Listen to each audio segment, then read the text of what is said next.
এটা দিলে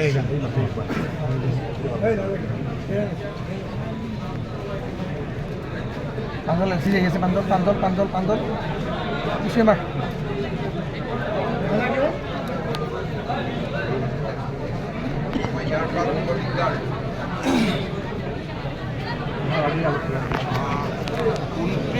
আগষ্ট তাৰিখে গুৱাহাটীত অমিত শ্বাহ ডাঙৰীয়াৰ উপস্থিতি আমাৰ নিৰ্বাচিত পঞ্চায়তসকলত এখন সন্মিলন অনুষ্ঠিত সেই দিশৰ পৰা আজি আমি দৰং জিলা আৰু কামৰূপ জিলাৰ কাৰ্যকৰ্তাসকলৰ লগত পঞ্চায়ত অধিৱেশনখন সফল কৰাৰ ওপৰত আলোচনা কৰোঁ।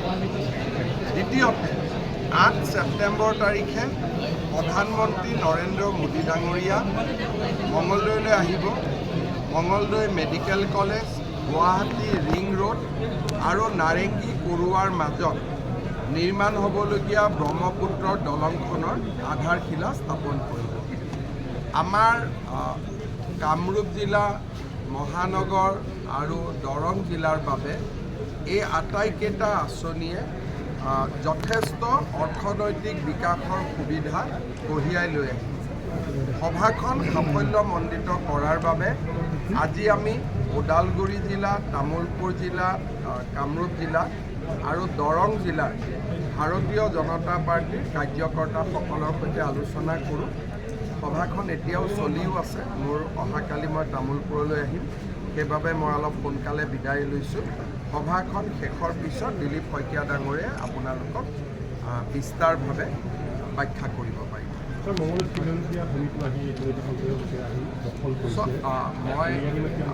মই এটা কথাই কৈছোঁ যে আমাৰ অসমত বহু লাখ বিঘা মাটি, 29 লাখ বিঘা মাটি, এবিঘা দুবিঘা নহয়, 29 লাখ বিঘা মাটি বেদখলকাৰীৰ হাতত আছে। ইমান মানুহ অসমীয়া মানুহৰ হাততো নাই ইমান মাটি, যিমান বেদখলকাৰীসকলে মাটি দখল কৰি ৰাখিছে। ঘটনা প্ৰবাহ চলি থকাৰ মাজতে যোৱাকালি ওৰাঙত মাটি দখল কৰাৰ চেষ্টা চলিছে। এটা এটাকৈ লাহে লাহে আমি উচ্ছেদ কৰিব লাগিব। ক'ৰবাত আইনী বাধা থাকিব, আইনী বাধা আঁতৰাব লাগিব। আৰু এটা কষ্টকৰ কাম, কিন্তু আমি হাতত লৈছোঁ, লাহে লাহে আমি কৰি গৈ থাকিম।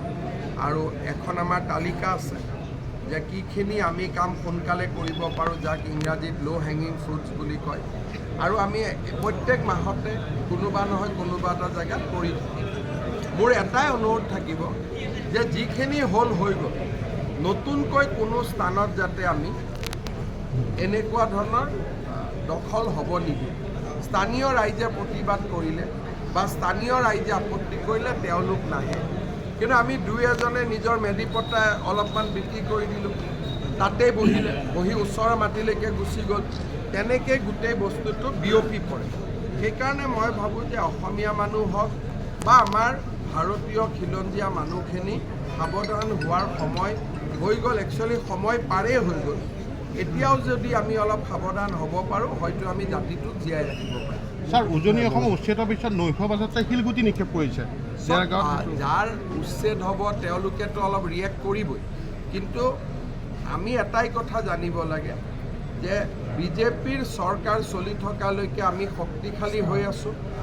আমি আপোচবিহীনভাৱে কাম কৰিম। গতিকে এটা দুটা শিলগুটি আমাক ভয়ো খুৱাব নোৱাৰে। আৰু মই ভাবোঁ যে ৰাইজে আমাৰ লগত একেলগে থিয় দিলে আমি লাহে লাহে অসমখনৰ ভূমি বেদখলকাৰীৰ পৰা আমি মুক্ত কৰিব পাৰিম।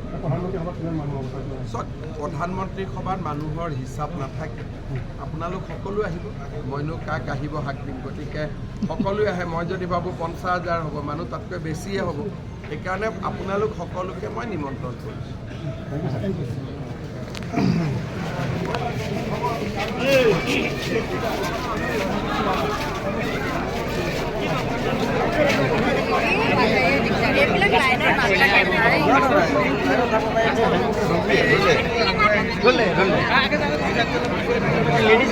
লেডিজ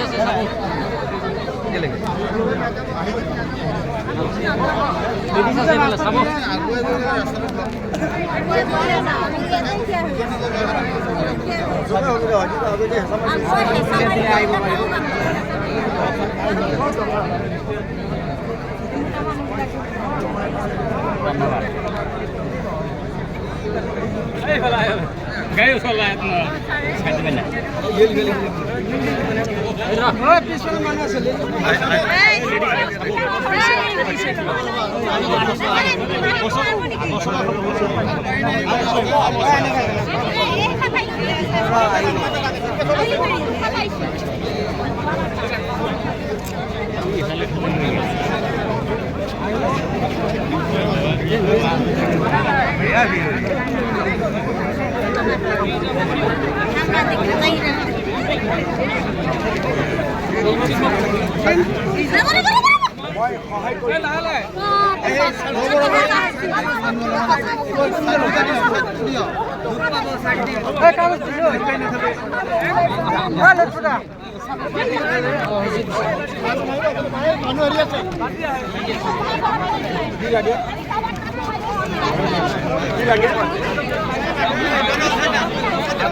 নতুন মাটি দি দে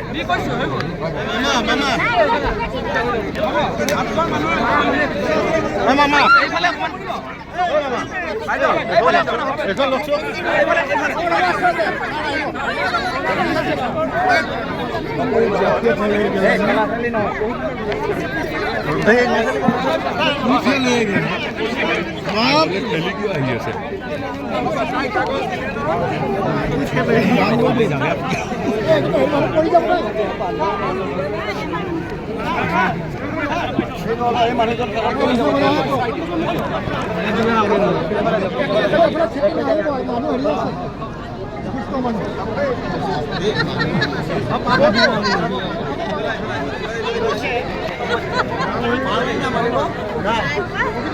Dejain na pala sa